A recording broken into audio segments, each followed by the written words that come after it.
الحمدللہ والصلاة والسلام علی رسول اللہ وعلی آلہ وصحبہ ومن والہ۔ محترم بھائیوں اور دینی بہنوں، السلام علیکم ورحمۃ اللہ وبرکاتہ۔ آج کے اس کلاس میں آپ سب کا سواگت ہے۔ اب ہم چلتے ہیں عقیدہ کی طرف۔ عقیدہ میں توحید کے بارے میں ہم جانکاری حاصل کریں گے۔ توحید کی تعریف، سب سے پہلے توحید کی پریبھاشا کیا ہے؟ تو توحید کا شابدک ارتھ ہوتا ہے کسی چیز کو ایک جاننا۔ کسی چیز کو ایک جاننے کو ہم توحید کہیں گے۔ شریعت کی پریبھاشا میں توحید یہ ہے کہ اللہ کو اس کی ربوبیت میں، عبادت میں اور اسماء و صفات میں ایک جانا جائے۔ ربوبیت کیا ہے، عبادت کیا ہے اور اسماء و صفات کیا ہیں؟ ربوبیت کہتے ہیں کہ اللہ تعالیٰ کو ہی پیدا کرنے والا، اللہ تعالیٰ کو ہی روزی دینے والا، اللہ تعالیٰ کو ہی مالک اور اللہ تعالیٰ کو ہی پوری دنیا کو چلانے والا ماننا۔ اور عبادت کیا ہے؟ عبادت ایک جامع نام ہے جو ہر اس چیز کو شامل ہے جسے اللہ پسند کرتا اور اس سے راضی ہوتا ہے، چاہے اس کا تعلق عمل سے ہو، چاہے اس کا تعلق بول سے ہو، چاہے ظاہری کام ہو، چاہے باطنی کام ہو، چھپا ہوا کام ہو جو دکھائی نہیں دیتا۔ تو ہر وہ عمل جسے اللہ پسند کرتا ہے، چاہے اس کا تعلق قول سے ہو، چاہے اس کا تعلق فعل سے ہو، چاہے ظاہری کام ہو، چاہے چھپا ہوا ہو، یہ عبادت ہے۔ تو عبادت بھی سب کی سب اللہ رب العالمین کے لیے ہونی چاہیے۔ اور اسماء و صفات یعنی اللہ تعالیٰ کے بہت سارے نام ہیں، بہت ساری اس کی وشیشتائیں ہیں۔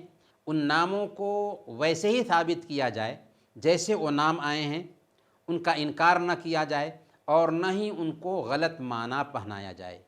تو یہ ہیں اسماء و صفات۔ تو گویا کہ توحید کی تعریف میں یہ بات آتی ہے کہ اللہ کو رب ہونے میں، عبادت میں اور اس کے ناموں اور اس کی صفتوں میں یکتا جانا جائے، اکیلا جانا جائے، یہ توحید ہے۔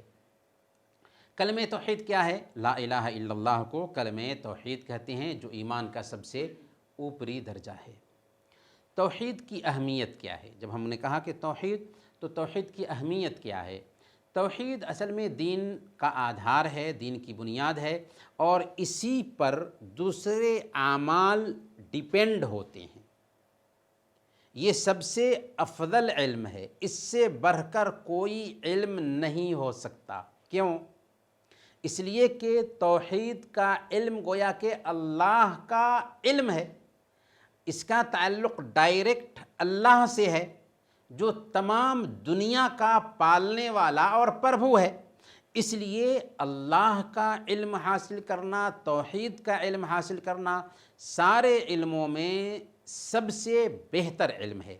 اس لیے اللہ نے سورہ الرعد آیت نمبر 19 میں بیان فرمایا، أَفَمَنْ يَعْلَمْ أَنَّمَا أُنزِلَ إِلَيْكَ مِنْ رَبِّكَ الْحَقُّ كَمَنْ هُوَ أَعْمَى، کہ کیا وہ آدمی جو یہ گیان رکھتا ہو کہ آپ کے رب کی طرف سے آپ پر جو کچھ بھی اتارا گیا ہے وہ حق ہے، اس آدمی کے جیسے ہو سکتا ہے جو اندھا ہو؟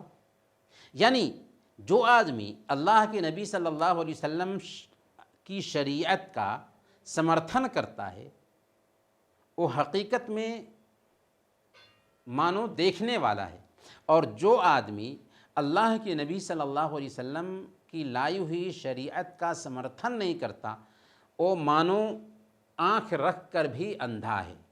کہ اللہ تعالیٰ نے یہ دنیا بنائی، اس دنیا میں انسان کو بسایا، ایک مقصد کے تحت انسان کو پیدا کیا تھا، اور وہ مقصد کیا ہے کہ انسان ایک اللہ کی عبادت کرے۔ لیکن اس کے باوجود اس دنیا میں ایک انسان سب کچھ کرتا ہے، اپنے رب کو نہیں پہچانتا، تو آنکھ رکھنے کے باوجود وہ اندھا ہی ہوا۔ توحید کی ضرورت انسان کو ساری ضرورتوں سے زیادہ ہے، کھانے پینے سے بھی زیادہ ہے۔ دل کی زندگی، اس کا سکون اور اس کی طمانینت، اس کی شانتی، اس کے رب، اس کے معبود اور اس کے اسماء و صفات کی جانکاری پر ہی ڈیپینڈ ہے۔ اگر ایک انسان اللہ کو جانتا ہے، اس کے ناموں کو اور اس کے گنوں کو جانتا ہے، تو عجیب طریقے سے اس کو شانتی ملتی ہے، سکون کا انوبھو ہوتا ہے۔ توحید ایک انسان کو مخلوق کی غلامی سے کاٹ کر کے ایک اللہ والا بنا کر رکھ دیتی ہے۔ توحید انسان کی پیدائش کا مقصد بھی ہے، اسی لیے اللہ تعالیٰ نے سورہ الذاریات آیت نمبر 56 میں بیان فرمایا، وَمَا خَلَقْتُ الْجِنَّ وَالْإِنسَ إِلَّا لِيَعْبُدُونَ، ہم نے جنوں اور انسانوں کو صرف اپنی عبادت کے لیے پیدا کیا ہے۔ سارے انبیاء نے جو بھی اس دنیا میں سندیشتہ آئے، نبی آئے، ان سارے نبیوں نے توحید ہی کی طرف لوگوں کو دعوت دی تھی، اور اسی سے اپنی دعوت کی شروعات کی تھی۔ کس چیز سے؟ توحید سے۔ چنانچہ سورہ الانبیاء آیت نمبر 25 میں اللہ فرماتا ہے، وَمَا أَرْسَلْنَا مِن قَبْلِكَ مِن رَّسُولٍ إِلَّا نُوحِي إِلَيْهِ أَنَّهُ لَا إِلَٰهَ إِلَّا أَنَا فَاعْبُدُونِ، کہ ہم نے اے محمد صلی اللہ علیہ وسلم آپ سے پہلے جتنے بھی رسول کو بھیجا ان کی طرف یہی وحی کی کہ میرے سوا کوئی معبود برحق نہیں، اس لیے تمہیں چاہیے کہ میری ہی عبادت کرو۔ تو گویا کہ جتنے بھی نبی اس دھرتی پر آئے، سارے نبیوں نے اپنے اپنے سندیش کی شروعات توحید سے ہی کی تھی۔ اسی طرح اللہ فرماتا ہے، وَلَقَدْ بَعَثْنَا فِي كُلِّ أُمَّةٍ رَسُولًا أَنِ اعْبُدُوا اللَّهَ وَاجْتَنِبُوا الطَّاغُوتَ، کہ ہم نے ہر امت میں، ہر سمدائے میں سندیشتہ کو بھیجا اور انہوں نے لوگوں سے یہی کہا کہ صرف ایک اللہ کی عبادت کرو اور اس کے علاوہ کسی اور کی پوجا مت کرو۔ توحید کی طرف محمد صلی اللہ علیہ وسلم جب مکہ میں رہے تو مکہ کی زندگی 13 سال کی زندگی بنتی ہے۔ نبی بننے کے بعد 13 سال کی اس زندگی میں صرف اور صرف محمد صلی اللہ علیہ وسلم توحید کا ہی سبق دیتے رہے، اور مدینہ جانے کے بعد احکام اترے لیکن توحید کی دعوت کو آپ نے بھلایا نہیں، بلکہ مرتے مرتے سمے تک اللہ کے نبی صلی اللہ علیہ وسلم کہہ رہے تھے، لعنت اللہ علی الیہود والنصارى اتخذوا قبور انبیائہم مساجد، یہودیوں پر اور عیسائیوں پر اللہ کی شاپ ہو کہ انہوں نے اپنے نبیوں کی قبروں کو سجدہ گاہ بنا لیا، اپنے نبیوں کی قبروں پر سجدہ کرنے لگے تھے۔ تو گویا کہ اللہ کے نبی صلی اللہ علیہ وسلم اشارہ کر رہے تھے کہ اے میرے ماننے والوں، میرے بعد ایسا مت کرنا کہ کسی کی قبر پر سجدہ کرنے لگ جاؤ۔ یہ بات اللہ کے نبی صلی اللہ علیہ وسلم اپنی پوتر جیونی کے انتم چھن میں کہہ رہے ہیں۔ یہ توحید ہی ہے جو جنت میں داخلے کا سبب ہے۔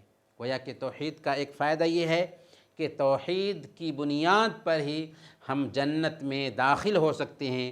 صحیح بخاری اور صحیح مسلم کی روایت ہے، اللہ کے نبی صلی اللہ علیہ وسلم نے ارشاد فرمایا کہ جس نے گواہی دی کہ اللہ کے علاوہ اور کوئی معبود برحق نہیں اور محمد صلی اللہ علیہ وسلم اللہ کے بندے اور اس کے رسول ہیں، اور حضرت عیسیٰ علیہ السلام اللہ کے بندے اور اس کے رسول ہیں، اور اس کا وہ کلمہ ہے جو اس نے مریم تک پہنچایا تھا، اور اس کی طرف سے ایک روح ہیں، اور جنت حق ہے، دوزخ حق ہے، تو اس کو جنت میں اللہ تعالیٰ داخل فرمائے گا، چاہے اس کے عمل کیسے بھی ہوں۔ تو گویا کہ توحید کی یہ اہمیت ہے کہ اگر عمل میں کوتاہی بھی پائی جاتی ہے تو اللہ تعالیٰ جنت میں ضرور داخل کرے گا۔ اس کا مطلب یہ نہیں ہے کہ جتنے بھی مسلمان ہیں اور لا الہ الا اللہ پڑھنے والے ہیں سب کے سب جنتی ہیں، نہیں، بلکہ اگر گناہ کیے تھے تو جہنم میں جائیں گے، سزا پائیں گے، لیکن ایک نہ ایک دن توحید کی بنیاد پر جہنم سے نکل کر کے جنت میں ضرور جائیں گے۔ توحید عمل کی قبولیت کے لیے بھی شرط ہے، کیونکہ عمل کی قبولیت کی 2 شرطیں ہیں۔ یاد رکھیں، عمل کی قبولیت کی 2 شرطیں ہیں۔ یہ 2 شرطیں اگر کسی نیک عمل میں پائی جاتی ہیں تبھی اللہ ہم سے وہ عمل قبول فرمائے گا۔ پہلی شرط ہے اخلاص، اور دوسری شرط ہے متابعت۔ اخلاص کسے کہتے ہیں اور متابعت کسے کہتے ہیں؟ اخلاص کہتے ہیں کہ وہ کام صرف اور صرف اللہ کے لیے کیا جائے، اس میں شرک نہ ہو، اس میں دکھلاوا نہ ہو، اس میں نام و نمود نہ ہو۔ دوسری چیز ہے متابعت، یعنی وہ کام اللہ کے نبی صلی اللہ علیہ وسلم کے بتائے ہوئے طریقے کے مطابق ہو۔ کیونکہ ہم جو کلمہ پڑھتے ہیں اس میں کیا کہتے ہیں؟ اشہد اللہ الہ الا اللہ و اشہد ان محمد رسول اللہ۔ اس میں 2 سوالوں کا جواب ہے، عبادت کس کی کرو گے اور عبادت کیسے کرو گے۔ تو اس میں اس بات کا ہم اقرار کرتے ہیں کہ ایک اللہ کی عبادت کریں گے اور ہماری عبادت کا طریقہ آخری نبی محمد صلی اللہ علیہ وسلم کے بتائے ہوئے طریقے کے مطابق ہوگا۔ تو گویا کہ اخلاص اور مطابعت یہ عمل کی قبولیت کی شرطوں میں سے ہے، اور ظاہر سی بات ہے کہ یہی دراصل توحید ہے کہ خالص اللہ کے لیے وہ کام کیا جائے۔ توحید سیکھنے کا حکم کیا ہے؟ توحید کا سیکھنا ہر مسلمان مرد اور عورت پر ضروری ہے، تاکہ مسلمان دین کے آدھار کو، دین کے سدھانت کو جان سکے اور اس کے دل اور اس کی بدھی کو سنتشٹی پراپت ہو سکے، تاکہ وہ دین پر جمع رہے اور اس کا یہ عقیدہ بن جائے کہ اگر کوئی سچا دین ہے تو وہ صرف اسلام ہے۔ اس سے زیادہ اگر توحید کے بارے میں جاننا چاہتا ہے تو یہ فرض کفایہ ہوگا، اور فرض کفایہ کسے کہتے ہیں کہ اگر تھوڑے مسلمان اس کام کو کر لیں تو دوسرے تمام لوگوں سے ذمہ داری جاتی رہے۔ توحید کے اعمال کیا ہیں؟ تو ابھی ہم نے عبادت کی تعریف میں جانا ہے کہ العبادۃ اسم جامع لکل ما یحبہ اللہ ویرضاہ من الاقوال والاعمال الظاہرۃ والباطنہ، کہ عبادت ایک جامع نام ہے ہر اس عمل کا جسے اللہ تعالیٰ پسند کرتا ہے اور اس سے راضی ہوتا ہے، چاہے اس کا تعلق بول سے ہو، چاہے اس کا تعلق کرم سے ہو، چاہے وہ چیز ظاہری ہو، چاہے وہ چیز چھپی ہوئی ہو، یہ عبادت ہے۔ تو عبادت میں ظاہر سی بات ہے کہ توحید ہی آتی ہے، کیونکہ توحید کے بغیر عبادت کا وجود نہیں۔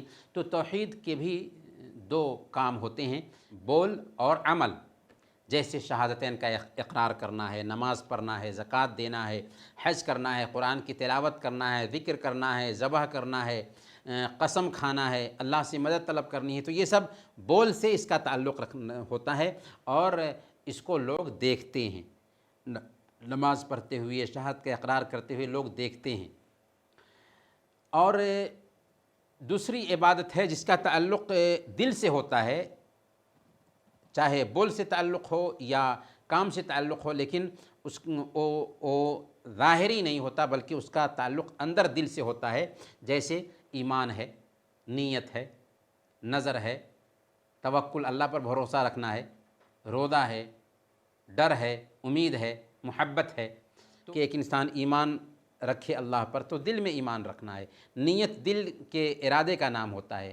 اسی طریقے سے توکل اللہ پر بھروسہ، اس کا تعلق بھی دل سے ہوتا ہے۔ روزہ، ایک آدمی کھا پی لے اور کہے کہ میں روزے سے ہوں تو ظاہر سی بات ہے کہ لوگ اس کو روزے سے سمجھیں گے، تو اس کا تعلق بھی اصل میں دل سے ہوتا ہے۔ خوف اور امید، اس کا تعلق بھی دل سے ہوتا ہے۔ تو کچھ عبادتیں ایسی ہیں جن کا تعلق دل سے ہوتا ہے اور کچھ عبادتیں ایسی ہیں جن کا تعلق ظاہری عمل سے ہوتا ہے۔ خلاصہ یہ سمجھیں کہ یہ سارے کام ایسے ہیں جن کو اللہ اور اس کے رسول نے کرنے کا حکم دیا ہے، اور یہی توحید ہے کہ ایک انسان کلمہ لا الہ الا اللہ کا اقرار کرے، دوسرے نمبر پر دل میں اس کو اتار چکا ہو، اور تیسرے نمبر پر اس کو عمل کے ذریعہ ثابت کرے۔ تو گویا کہ ایمان تین چیزوں کا نام ہے: زبان کا اقرار، دل کی تصدیق، اور اعضاء و جوارح انگوں کے ذریعہ عمل۔ آدمی صرف زبان سے کلمہ لا الہ الا اللہ پڑھ لے تو وہ مومن نہیں بن جائے گا جب تک کہ دل میں اس کے ایمان بیٹھ نہ جائے، اور پھر ایمان کی جو مانگ ہے کہ ایک اللہ کی عبادت کروں گا، میری عبادت آخری نبی صلی اللہ علیہ وسلم کے طریقے کے مطابق ہوگی، اس مانگ کو اپنی زندگی میں نہ اتارے، اور اس کی سب سے پہلی مانگ 5 وقت کی نمازیں ہیں۔ تو گویا کہ ایک مسلمان کی پہچان یہ بنتی ہے کہ وہ 5 وقت کی نمازیں پڑھتا ہو۔ چلیں آج کا درس انہی چند باتوں پر ہم ختم کرتے ہیں۔ اگر آپ کے پاس سوال ہے تو پوچھ سکتے ہیں۔ وصلی اللہ علی نبینا محمد وعلی آلہ وصحبہ اجمعین۔ وعلیکم السلام ورحمۃ اللہ وبرکاتہ۔ کیسے ہیں ابراہیم بھائی؟ اللہ آپ سب کو سلامت رکھے۔ بارک اللہ فیکم۔ یہ سوال یہ ہے کہ وہ جیسے آپ نے کہا تھا کہ حمام میں کوئی ایسی چیز نہ لے کے جائیں جسے اللہ سے تعلق ہے. وہ تو جو موبائل لے کے جاتے اس کا کیا ہے؟ نہیں، موبائل میں اگرچہ قرآن ڈاؤن لوڈ کر رکھے ہوں لیکن وہ اسکرین پہ ظاہر ہوتا ہے، اس لیے اس کو لے کر جانے میں کوئی حرج نہیں ہے، کیونکہ اصل میں موبائل وہ جو ہے نا اسکرین پر ظاہر ہونے والے لفظ ہوتے ہیں، وہ کوئی ٹھوس چیز نہیں ہوتی ہے.